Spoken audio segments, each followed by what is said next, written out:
Shalom Aleichem à tous, je suis ravi de recevoir Guéni dans mon interview témoignage qui va pouvoir partager un peu son expérience dans l'école Fight, comment il vit les choses. Et la première chose que je vais te demander, Guéni, c'est de te présenter, de dire qui tu es, d'où tu viens et qu'est-ce que tu fais dans la vie. Ouais, je m'appelle Guy, je suis originaire d'Albanie, je vis en France. Ça fait 24 ans que je suis en France. J'ai vécu partiellement en Italie, en Allemagne aussi. Mais là, pour l'instant, je suis en France et je pense que je vais rester encore pour un petit peu. Euh, donc, ayant vécu dans ces pays-là, je parle français, albanais et couramment italien, allemand, beaucoup mieux que le français, de toute façon. Ok, tu parles italien et l'allemand, mieux que le français encore. Oui, bien sûr. Spécialement l'italien, j'ai fait l'école en Albanie, en école de langue. L'italien, c'est un peu pour moi comme une langue maternelle, c'est un peu comme l'albanais, je le parle presque à 99% au même niveau. Magnifique. Et Et l'allemand aussi, je le parle assez bien. Le français un peu moins, mais voilà, on fait ce qu'on peut. alors, qu'est-ce qui t'a amené dans la Fight Line? Qu'est-ce qui a fait que tu as voulu nous rejoindre? Alors, j'ai vu des vidéos sur YouTube, à dire la vérité, et, et j'ai vu aussi des témoignages, Des pardon, témoignages, ouais, des témoignages. oui, des autres gens. Et c'est pas un secret, je suis un fan d'Israël. Je me sens presque un Israélien, si on peut dire comme ça. Si je peux dire comme ça, parce que je sais pas si je pourrais dire comme ça en n'étant pas israélien, mais voilà. Et la fight, elle m'a intéressé parce que c'était un programme complexe. Il n'y avait pas juste l'activité physique, de laquelle d'ailleurs j'avais beaucoup besoin. Et j'ai besoin, quoi, en toute façon. Mais on progresse, doucement, doucement, on progresse. Mais c'était, on dirait, une espèce d'école beaucoup plus complexe. Étant moi né dans un pays qui était laïque, où la religion était interdite pour 70 ans, il n'y avait aucune religion, la chaîne n'était pas reconnue. Ça a été un gros pas pour moi. Peut-être les gens qui ont eu avant une expérience religieuse, c'est pas, je pense, plus grand, mais plutôt, voilà, ils connaissent déjà, moi que je connaissais pas, que j'étais vierge, comme on peut dire. En question de religion, ça a été un gros pas pour moi. Je suis content de l'avoir fait parce que ça m'a grandi beaucoup, même si je suis pas jeune. C'est 3 mois, ça fait 3 mois, presque 4 mois, je pense, 3, 4 mois. Il était très intensif pour moi, physiquement, déjà, parce que je pesais 100 kilos. Je faisais pas gaffe à ça, j'aime bien manger. Je suis un viandard, j'aime bien la viande. C'est comme ça. C'est, dans le pays où je viens, on est très viandard. Et là, je commençais à contrôler mon alimentation, spécialement le sucre aussi. Parce que je prenais 6 7 cafés à sucre, maintenant je le prends un seulement. Et ça, je peux l'enlever, mais je le laisser extra pour pas. Voilà. Ça, je vais l'enlever aussi. Je peux l'enlever, mais je le laisse, comme on dit, pour contre le mauvais œil. Si je peux être un peu superstitieux là, pour pas tout faire parfait, une petite chose juste pour me rappeler qu'avant je prenais 10 et maintenant je le prends quand je le veux. Je ne le prends pas le matin, je suis les règles de mon entraînement. Je prends pas de sucre le matin, je mange pas de matin, je mange toujours à midi. Peut-être c'est pour ça que ça, mon corps il a fondu, quoi. Ouais, alors ça aussi, c'est sûr que quand je t'ai vu rentrer et que je te vois maintenant, ton corps il s'est transformé. Tu m'as dit que tu étais à plus de 100 kilos quand tu es rentré. Aujourd'hui, tu es à combien à peu près? Là, je me suis pesé hier, j'étais à presque 81, presque. 81. T'imagines que ça fait 3, 91, non, 80, 91, pardon. Et je suis 80, ouais. content d'avoir perdu ce poids parce que j'avais toujours eu peur de perdre 20 kilos, 30 kilos tout de suite. Là, je l'ai pris doucement, doucement. Je me suis habitué avec le rythme. J'ai perdu, je pense, 10 kilos comme ça, pas sans le sentir, sans souffrir, sans faire des diètes absurdes ou souffrir. Non, ça m'est venu naturellement et ça, c'était vraiment bénéfique. Et ça se voit qu'au niveau corporel, tu te sens mieux. Bon, comme tu l'as expliqué, bon, déjà, tu as perdu presque 10 kilos en l'espace de 3 mois de manière naturelle, sans te restreindre, sans que ça soit difficile pour toi. Et comme tu dis, tu es rentré dans une école où on travaille dans tous les domaines, donc sur le Krav Maga, on travaille sur les entraînements physiques, on travaille sur la respiration, on travaille sur la nutrition, on travaille sur l'étude de la Torah, sur le travail émotionnel, sur le travail psychique, sur le travail énergétique. Est-ce que tu t'attendais à ça quand tu es rentré dans cette école? Bon, à ce niveau, non.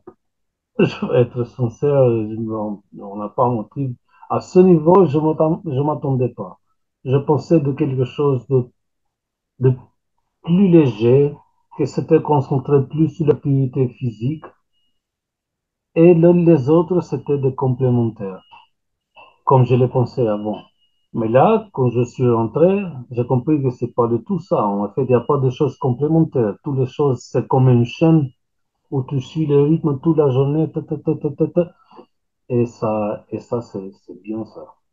Parce que j'ai remarqué, je pense que les gens qui font du fitness et après ils font tout ça parce qu'à un certain moment, ils fatiguent, je pense. Ouais, Et là, avec tous les autres aspects de la fight, on n'a pas le temps de fatiguer là parce qu'on est toujours en mouvement, on apprend toujours quelque chose et c'est vraiment excitant, je peux dire ça. ouais. Tranquille, c'est comme expérience, c'est vraiment excitant et j'invite les gens qui ne font pas ça, il faut le faire. Il y a un coût, on le sait, c'est pour tout le monde. Nous aussi, on n'est pas millionnaires, on est des travailleurs. Alors, mais ça change la vie et il y a pas de prix à ça. Déjà, aujourd'hui, quand je me vois, je peux mettre une chemise à la fin. À la fin, les choses les plus basiques, les plus pratiques. J'ai le plaisir de mettre le costume là. Avant, avant de prendre les 100 kilos, je pouvais pas mettre une chemise parce que j'étais trop gros. J'avais les boutons partout. C'était moche, c'était pas correct, c'était pas bien. Et là, j'ai le plaisir d'être, je me sens presque comme quelqu'un d'autre, quoi. Physiquement, je parle toujours. Mais Alors, toi, justement, tu as dit une chose, c'est-à-dire que quand on s'entraîne, les gens qui vont dans les salles de muscu, tout ça, et qui vont travailler leur corps et que leur corps, bon, déjà, il y a beaucoup de narcissisme qui viennent au bout d'un moment parce qu'on travaille que sur le corps, que sur l'extérieur. Et comme la société moderne, elle nous pousse à être le plus beau, le plus fort, le plus présentable, mais qu'on travaille pas sur son intérieur, bah, le problème, c'est qu'il y a beaucoup de ces gens-là qui sont pas bien intérieurement. Et tu t'es rendu compte que dans la fight, on travaille pas que ça, on travaille aussi l'intellect, on travaille la neshama, l'âme, on travaille l'émotion, on travaille sur sa nutrition, sur son alimentation. Donc, en fait, comme tu l'as dit, on n'a pas le temps de se lasser parce que le programme est fait de manière holistique du fait que tu travailles au final sous tous les domaines. Alors, justement, dans cette école, on étudie aussi la Torah. Tous les jours, on étudie la Torah. Qu'est-ce que tu en tires de cette étude de Torah? alors, ça m'impressionne beaucoup. Comme tout le monde, je vois des vidéos YouTube partout. Un, il parle, il dit ça, l'autre, il dit ça. Un, il n'est pas d'accord de ça, l'autre, il n'est pas d'accord de là. Un dit que le peuple juif est le peuple élu, l'autre dit non. Alors, je suis arrivé à la conclusion qu'on ne peut pas se fier d'Internet et de YouTube parce que tu auras toujours la voix contraire qui va dire non, c'est pas ça. Alors, on a une logique, mais cette logique arrive jusqu'à un certain point. On n'est pas tous des grands philosophes, on est des hommes simples. Et en lisant et en entendant directement la source, c'est vraiment différent là. Parce que là, on n'a pas besoin d'intermédiaire. Tu le lis, par exemple, tu nous expliques, par exemple, une personne qui sait plus, il explique, mais tu le lis devant toi. Il n'y a pas d'hypothèse. Moi, je pense que non, là, c'est écrit comme ça. Et ça change tout, quoi. Et ça change complètement parce que, à moi, ça m'a changé. Personnellement, je me sens changé. Je suis moins agressif depuis que j'ai fait la fight. je suis moins irritable, j'ai beaucoup plus de patience. Par exemple, là, maintenant, je travaille avec des personnes âgées où il faut avoir une patience de faire parce que, bien sûr, l'État a fait ses- elle endommage les gens. Et là, je me trouve avec une patience de faire. Et ça, c'était pas toujours comme ça. Ça, c'est grâce au travail physique et mental aussi. Parce que si j'aurais négligé un des deux, je pense pas que j'aurais pu faire le travail que je fais aujourd'hui. Parce que c'est très difficile mentalement et physiquement. Mais avec la fight, comme tu travailles physiquement, quand tu fais de Krav Maga, et tu le sais pourquoi tu le fais, tu le sais que tu le fais pas comme des autres sports pour agresser les gens comme un idiot dans les rues juste parce que tu connais, mais tu le sais pour te défendre. C'est, c'est, c'est tout psychologique, ça. Dans la psychologie d'une personne, c'est important, ça. Parce que c'est moi, on me dit, tu apprends un sport où tu vas tuer les gens, j'accepterai pas ça. Parce que moi, le premier instinct, c'est pas de tuer une personne, de me défendre, c'est je suis un péril de vie, ou ma famille est un péril de vie. Et le Krav Maga, ils m'ont ouvert les yeux sur beaucoup de choses. Elle m'a ouvert l'esprit parce que là, je me suis dit, là, il faut apprendre à se défendre. C'est Exactement. le premier instinct de l'homme de se défendre. Et là, si tu ne sais pas te défendre, alors ça, ça passe mal. Alors, tu as dit plusieurs choses. Donc déjà, c'est sûr que le Krav Maga est un art d'autodéfense, aussi un art de guerre, qui fait que si l'être humain rentre dans un état de guerre civile ou d'agression, il aura, entre guillemets, une réponse. Il pourra répondre, il pourra défendre son intégrité et celle de sa famille. Et en même temps, ça t'apprend, comme tu as dit, ça te donne une assurance. Ça, tu as dit, avant, tu avais beaucoup plus de colère, beaucoup plus d'agressivité.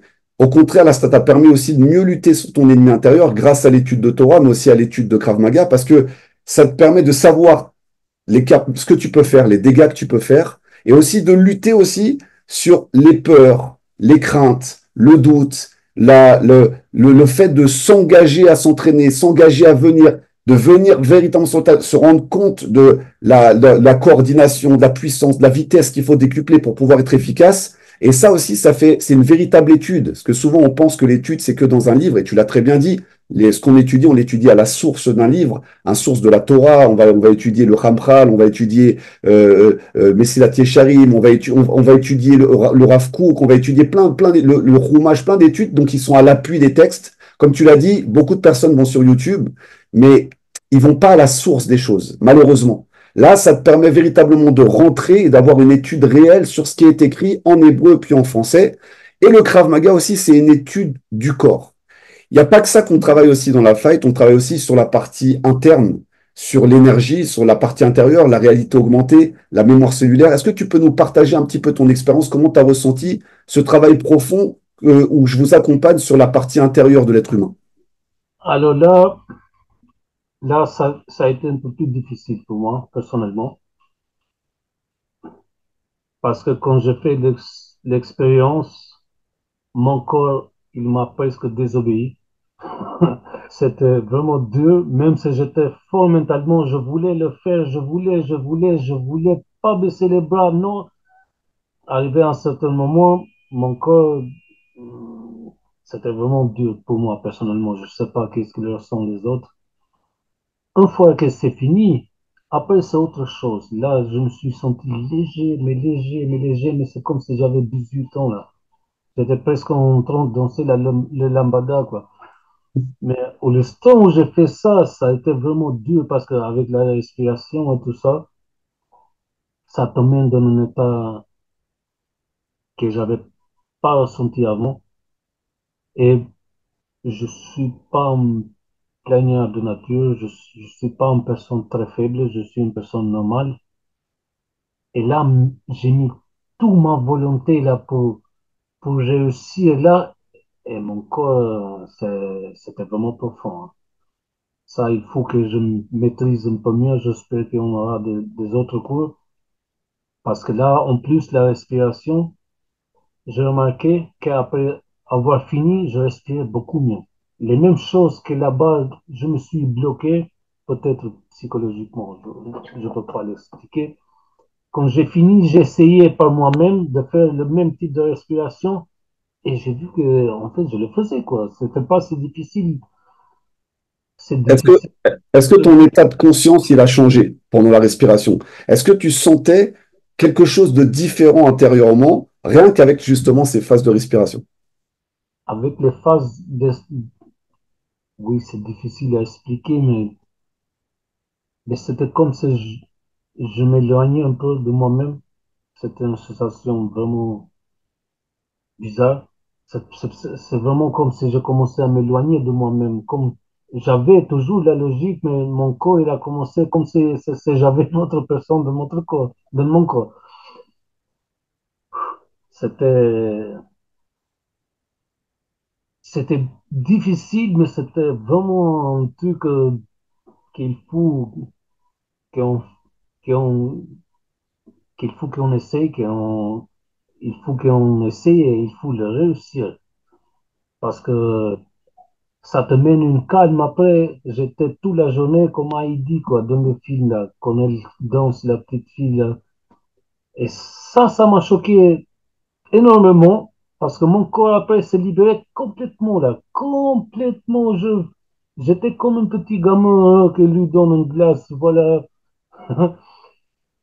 C'était une expérience Exactement. que Exactement. j'avais jamais vécue et je suis pas jeune non plus. J'ai pas 25 ans. Alors, c'était, quand je pense maintenant, c'était vraiment excitant comme expérience, hein. Exactement. C'est un vrai travail. C'est le travail sur la mémoire cellulaire. Bon, pour ceux qui n'ont pas compris, on va véritablement suroxygéner en fait les cellules. On va rentrer dans l'ADN et forcément on va libérer des choses intérieures qu'on ne sous-estimait pas, qui est pas dans le conscient ni dans le subconscient, c'est carrément dans l'ADN, dans les cellules. Et grâce à l'oxygénation, il n'y a rien de mystique dedans, c'est l'oxygénation qui permet une ouverture de conscience, une ouverture du corps et qui va libérer des tensions, qui va libérer des choses qui sont imprégnées en nous depuis des générations et qu'on libère petit à petit. Donc il y a plusieurs expériences comme ça dans la fight que je vous fais travailler de manière individuelle.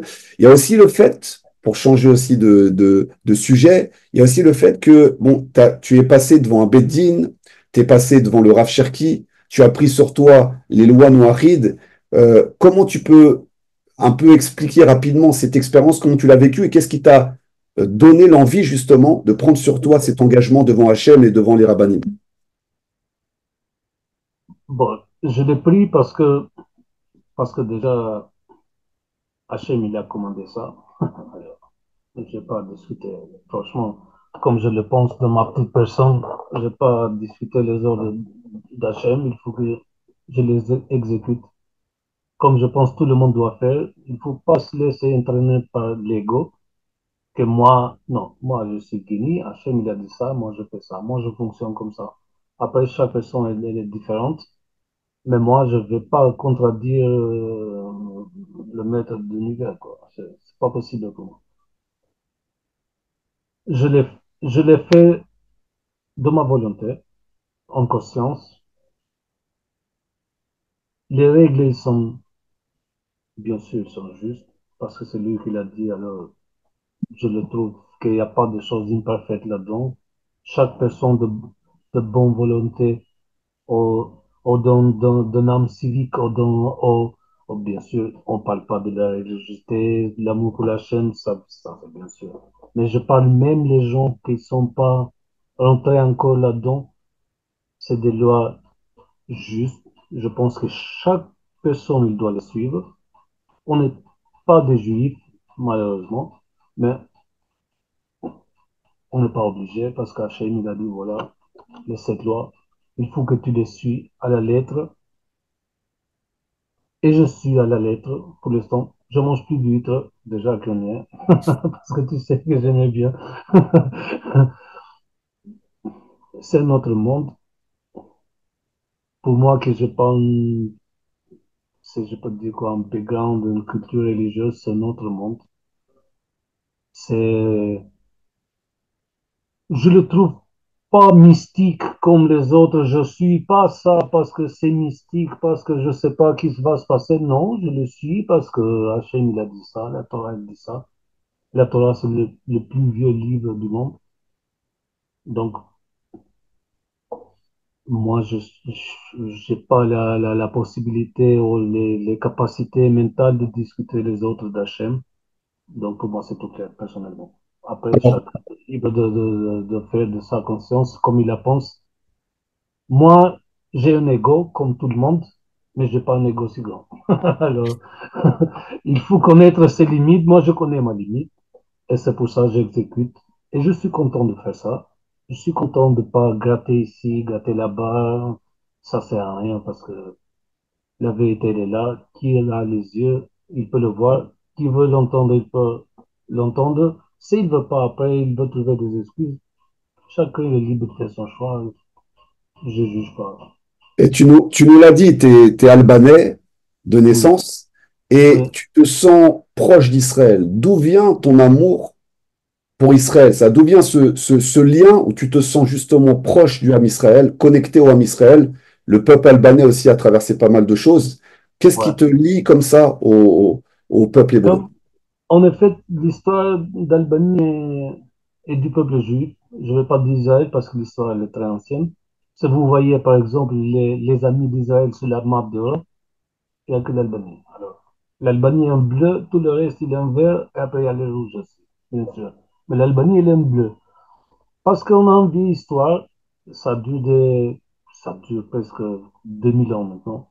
Depuis la destruction du temple en 70, la diaspora juive, elle est venue en Albanie. On a toujours eu une présence juive. Elle n'était pas signifiante en millions de personnes, comme en Allemagne, je ne sais pas où, mais il y a toujours eu. Ils ont fait là leur basilique. Il y a un documentaire qui explique ça, leur basilique. Après, on a eu une deuxième vague de 1492, je pense, en quelque chose comme ça, 80, 90, quand tous les chrétiens d'Europe, ils ont expulsé le peuple juif. Ils sont venus, on était occupés par les Ottomans en ce temps-là. Ils sont venus en Albanie. Et la dernière occasion, c'est la Deuxième Guerre mondiale où tous les Juifs d'Europe, ils ont cherché de venir en Albanie parce que c'était, comme on disait, et on dit encore, l'unique port sûr pour le peuple juif. En fait, c'était l'unique pays où avant il y avait 3000 Juifs et après il y avait beaucoup plus, il y avait le double, le triple parce que tout le monde cherchait de venir là-bas. Parce que le peuple albanais, c'est un peuple tolérant. Même s'il a souffert beaucoup, comme le peuple juif, on a des voisins qui ont cherché de nous exterminer toujours. La Serbie, la Grèce, même c'est le peuple grec et nous sommes le plus vieux peuple des Balkans. Ça veut dire les Albanais sont là depuis 2000 avant Christ, 3000 avant Christ. On n'oublie pas l'Italie, même si aujourd'hui l'Italie a notre face. On n'oublie pas qu'il nous a coupé plusieurs fois. On a dû faire des guerres, même si on était un peuple petit. À la Deuxième Guerre mondiale, on était réduit à 800 000 personnes. Ça veut dire ils ont nous massacrés, ils nous ont pris tous les terres. On était jusqu'en Slovénie. Aujourd'hui, on se retrouve avec 28 000 kilomètres carrés, quoi. Un petit peuple avec un petit territoire, quoi. Un peu comme le peuple juif. Tous les voisins nous aiment pas parce on a une partie, notre peuple peut survivre. Parce qu'il faut comprendre l'histoire. J'essaie de faire vite parce que voilà, le temps j'ai compté. On est occupé 500 ans par les Turcs qu'ils ont interdit seulement au peuple albanais de parler sa langue. Parce qu'on était les plus résistants, on a causé plus de dommages avec eux là. D'ailleurs, on a l'héros national qui a combattu contre tous les peuples, les Grecs, les Serbes, tous ceux qui aujourd'hui, disons, combat islam, hein, tous, ils étaient des vassals des Turcs. Eux, ils pouvaient parler leur langue, ils avaient leur église, pas le peuple albanais. Et pour survivre, le peuple albanais, voilà, la moitié, il a changé de la religion. On était avant catholique et orthodoxe à cause de Rome, bien sûr. Toute l'Europe elle était comme ça, il n'y avait pas d'échappatoire à ça. Et après, aujourd'hui, on est à 50 et quelque chose musulmans, et le reste entre catholiques, orthodoxes, et le reste, les athées, un peu comme toute l'Europe. Tu vois, c'est important que tu en parles parce qu'on ne parle pas souvent de l'Albanie. Et on parle souvent de la Corse qui a sauvé des Juifs pendant la Seconde Guerre mondiale, mais on oublie que les Albanais aussi ont été justement un des premiers pays d'Europe à sauver des Juifs, à les protéger, à les cacher de l'Allemagne nazie, à se battre contre le régime nazi. Donc c'est aussi une histoire qui n'est pas assez connue et c'est bien que tu puisses On l'a l'exprimer fait et trois en fois. parler. On l'a fait trois fois. Je pense qu'il n'y a pas besoin de une quatrième fois. Aujourd'hui, Israël, c'est une grande puissance. Au chaos, Israël va nous aider peut-être à nous défendre cette fois parce que l'Israël aujourd'hui, c'est une superpuissance. Il n'aura pas besoin. Mais il aura besoin, je pense qu'on fera une quatrième fois. Je connais mon peuple, hein. N'importe, même s'ils sont des musulmans, des catholiques, d'orthodoxes, ça compte pas parce qu'on est un petit peuple. On a une particularité, on se marie entre nous parce qu'on le sait qu'on est un petit peuple. C'est pour ça qu'en Albanie, il n'y a pas de problème de religion parce qu'on est très petit pour avoir le luxe de se diviser là. Donc c'est ça aussi qui joue sur la tolérance de notre peuple. Et je peux dire le respect qu'ils ont pour le peuple juif qui les a aidés aussi, parce que quand ils sont venus dans la Deuxième Guerre mondiale, il y avait des médecins, ils étaient des intellectuels. L'Albanie, c'est un pays guerrier, il a toujours fait la guerre. Malheureusement, à cette époque-là, il n'y avait pas une intelligence très développée. Donc, je ne peux pas dire que c'était bénéfique de tous les côtés, parce que voilà, mais ils ont fait leur job, je suis fier de ça. Je suis vraiment fier, et c'est un jour, tu auras la possibilité de regarder sur YouTube le documentaire, tu vas sentir qu'est-ce que peut faire un petit peuple quand les petits peuples, les grands peuples, ils ont trahi, qu'est-ce qu'il peut faire un petit peuple avec un peu de courage. Je suis fier de ça. Et c'est ça, Alors, l'histoire, elle est ancienne, ça fait 2000 ans.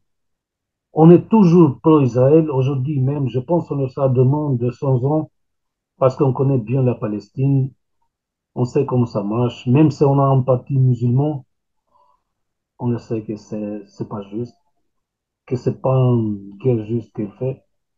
Et voilà, parce que ça, on l'a eu sous notre peau. Les territoires qu'ils nous ont pris, qu'aujourd'hui, ils ont encore le nom albanais, mais voilà, et aujourd'hui, ils sont là, c'est qui, tata. On a vécu un peu le même truc qu'il a vécu le peuple juif. C'est comme alors, ça. c'est important, bon, déjà que tu le rappelles, puis de faire comprendre aussi que dans la fight, il y a des gens du monde entier. Donc, il y a des Albanais, il y a des Israéliens, il y a des Canadiens, il y a des Belges, il y a des Suisses, il y a des Guadeloupéens, des gens qui font partie des nations comme ça, qui ont pris les lois noachites, c'est-à-dire qui est la volonté d'Hachem pour l'humanité tout entière. Il y a 70 nations. Et surtout dans cette période-là, où Israël n'est pas forcément montré sous son meilleur jour par les médias, c'est un courage extraordinaire. Et ça nous permet d'échanger, de partager, vous voyez, avec des gens qui viennent des quatre coins du monde. Si aujourd'hui tu devais dire à une personne qui hésiterait à entrer dans la fight et qui se poserait la question pour y rentrer, qu'est-ce que tu pourrais lui dire? Bon, alors, je le dis simplement comme ça, parce qu'on n'a pas besoin de faire de la publicité là. Je suis un travailleur normal, je gagne un SMIC. Alors, je fais l'effort parce que ça vaut la peine de le faire, l'effort, parce que ça change la vie. Moi aussi, parce que des gens, ils calculent toujours aujourd'hui. Ils pensent pas que le temps passe. Le temps, il te calcule pas. Il ne calcule pas le temps. Moi aussi, si je me mets mathématiquement, oui, 200 moins 200 moins 100, il faut pas faire ça. Il faut suivre l'instinct parce que faire cette école, ça vaut la peine. Si j'étais millionnaire, je donnerais 200 fois plus de ce que je donne maintenant. Si j'aurais la possibilité, je peux pas. Je suis un travailleur normal. Je fais ma part et je vous évite de faire ça parce que vous allez remarquer que c'est pas une école comme les autres. Ça va vous changer la vie. Ça va vous servir pour la vie, cette école. Ça va vous calmer. Ça va calmer vos instants. Ça va vous faire raisonner plus. Vous ferez jamais les erreurs que vous faites maintenant. Si vous suivez cette école. Pourquoi? Vous ferez pas des erreurs en alimentation, en façon de penser, en façon de voir les relations avec Dieu et tout ça. C'est important ça. Alors, sache que bah déjà, tu es quelqu'un que j'apprécie beaucoup. Pourquoi? Parce que tu as une simplicité et en même temps, on sent que tu as vécu. on sent que tu as du vécu. Tu l'as dit, tu es passé par de nombreux pays. Voilà, et on sent que tu as un véritable vécu, une véritable simplicité et une sagesse naturelle. Tu as une sagesse naturelle que j'ai vue chez certains Albanais que je connais parce que j'ai fréquenté des Albanais aussi en France, mais tu as une certaine sagesse naturelle qui est là. J'apprécie beaucoup partager, échanger, te guider et te booster au maximum. Et tu as une grande humilité et c'est rare. Tu vois, comme tu dis, on a tous de l'ego, mais ce qui se dégage de toi, c'est une grande humilité et véritablement, j'apprécie fortement ta présence avec nous dans la fight et je pense qu'on va faire des grandes choses jusqu'à ce que tu viennes en Eretz Israël avec l'aide d'Hachem. Et je te remercie véritablement pour cette interview. On se retrouve très très vite pour la suite du programme. À bientôt. Merci, merci, et merci à tout le monde.